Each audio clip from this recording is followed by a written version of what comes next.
Hey guys, happy Monday. Welcome back to AP Music Theory. Today we're going to be checking out the new worksheet. You should have finished the worksheet on 7th chords and also writing in the solfege for Auld Lang Syne, the same exact piece as your audition piece. So that advanced audition prepared solo, you're going to write in all the solfege, sol, do, ti, do, mi, re, do, re, write in all the solfege. You should have done that. If you haven't, do it as soon as possible. This week's sheet is figured bass practice. Figured bass practice. What this is, pretty simple actually.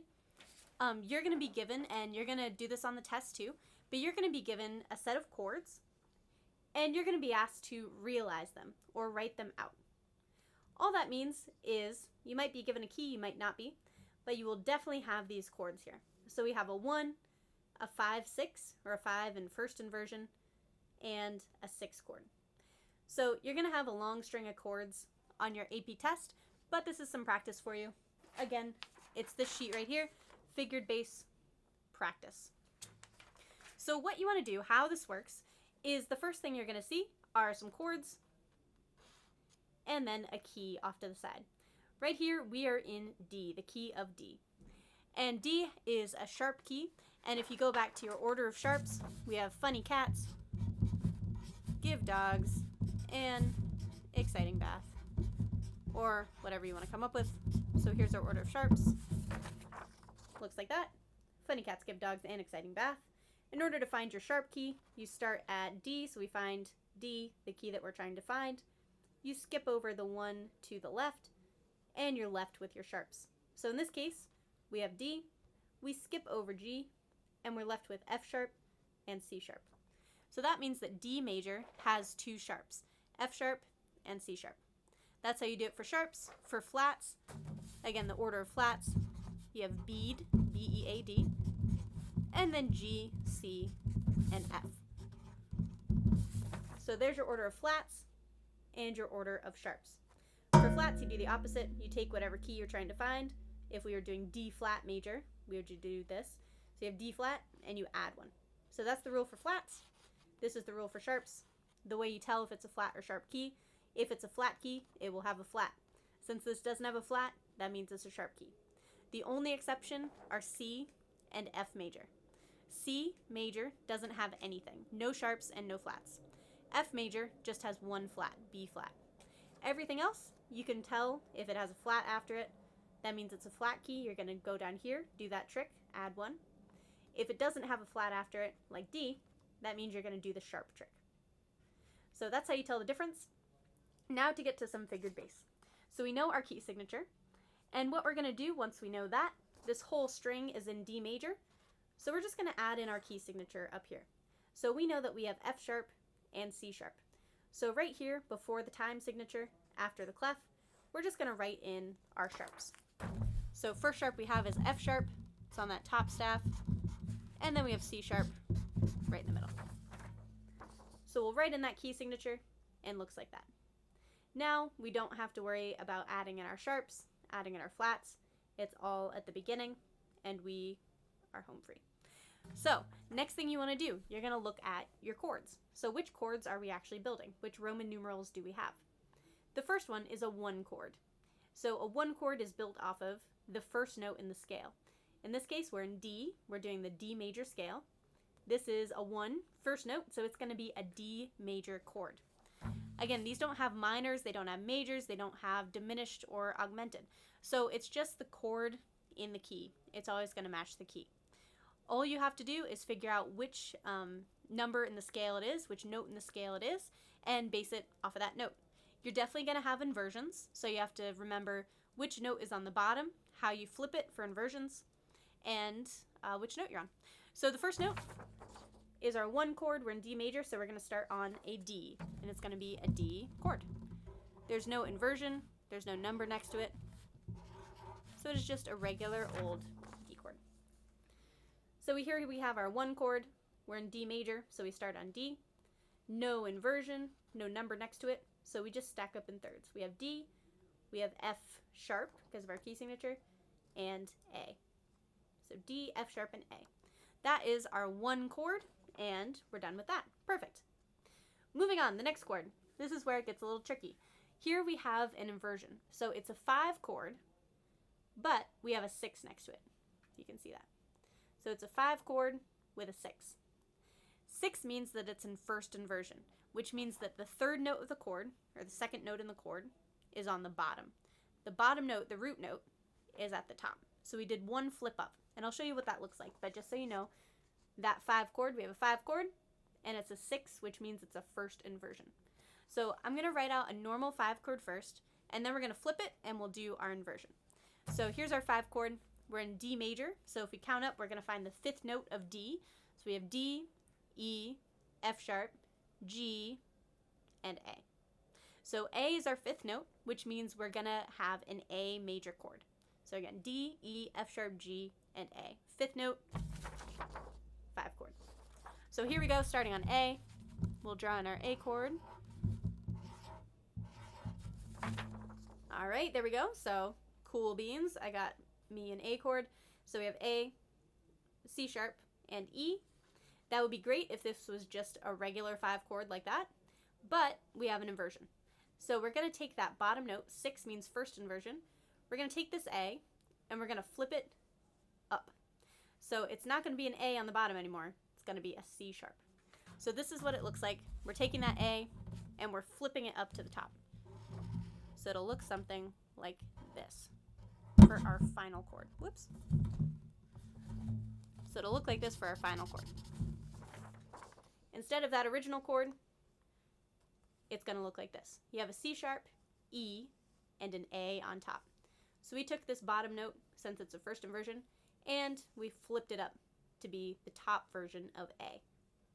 So that's how you do your inversions. A 6 is a first inversion. So 6, you take that normal root position chord, and you flip it once.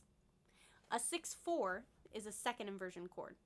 That means you take the bottom note, you flip it up, and then you take the bottom note. So in this case, if this was a 6-4 chord, we would take that C sharp and we would flip that up too. So it just depends how many times you flip the bottom up. It's kind of like Itsy Bitsy Spider. You just keep going up. So you have, okay, root position.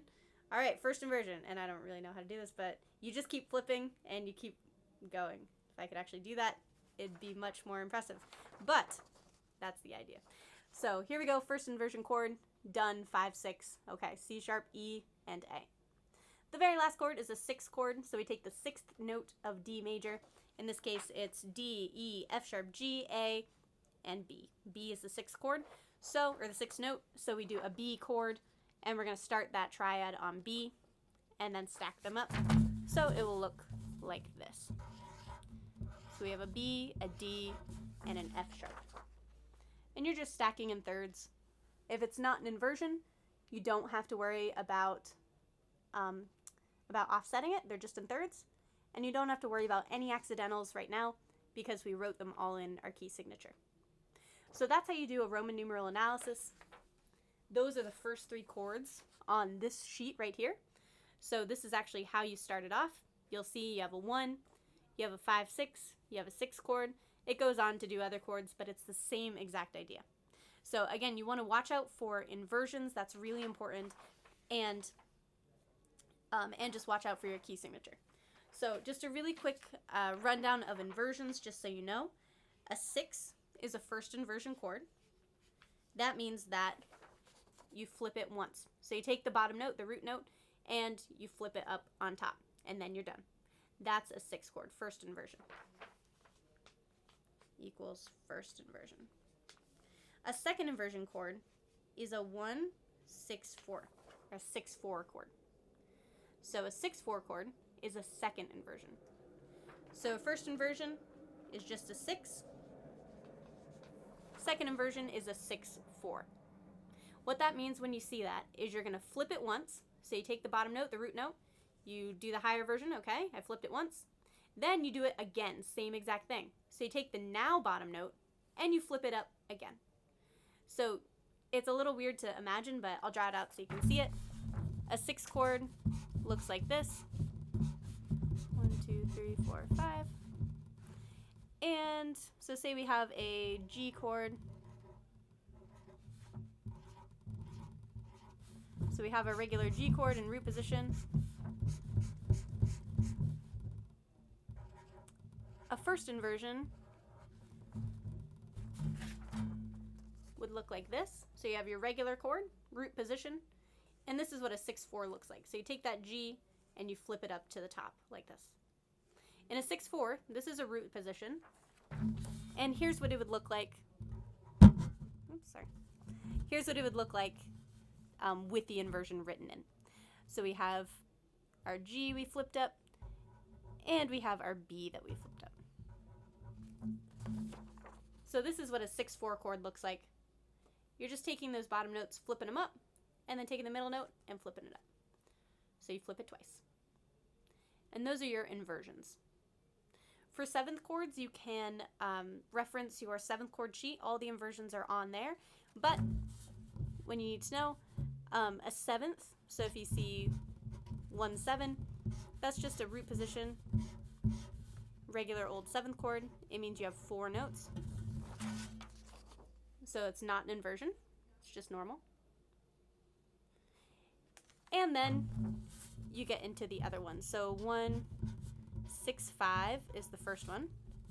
And then we have 1, 4, 3, and then a 4, 2. So each time you take that bottom note again and you just flip it up. So this is what the different chords look like.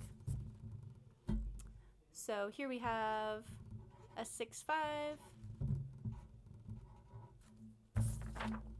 That's what that one looks like. 6, 5 is first inversion for a 7th chord, like that. 4, 3 is second inversion for a 7th chord. So you just take that, you flip it one more time. Stand is not having it. So there we go. That's a little weird to see because it's really smushed. But you're just taking that and flipping it up a second time. So you're on spaces up here. And then the last one is a 4, 2. Again, you just take that bottom note again and flip it up. So it's like the Itsy Bitsy Spider. If you can do that, perfect. You can do inversions. So that's the order of inversions. For regular triads, it's a 6 chord is a first inversion, and then a 6/4 is a second inversion. For 7th chords, it's 7 is a root position, no inversion. 6, 5 is first inversion. 4, 3 is second inversion, and 4, 2 is third inversion. There's another inversion for 7th chords because you have one more note. So hopefully this helps. Again, for this week, you're going to focus on this sheet here. It is the figured bass practice sheet, and you're going to get down to 7th chords at the bottom. The top half is regular triads, and all you're doing is writing in the triad for this Roman numeral at the bottom. So have a great week. I hope this helped. And again, if you have any questions at all, feel free to post on the Facebook group page that's there for you guys to use, or check out our website. It's misspetersonap.weebly.com, and I'll write it here so you can actually see it. And of course, you know where we are, so you can ask questions too. So misspetersonap@weebly.com. And that's our class website. It's also in 106 on the board. But feel free, come to the site, and you'll see all of our homework posted, all of our videos posted, and hopefully this will help you out. So have a great week, finish your sheet, and till next time.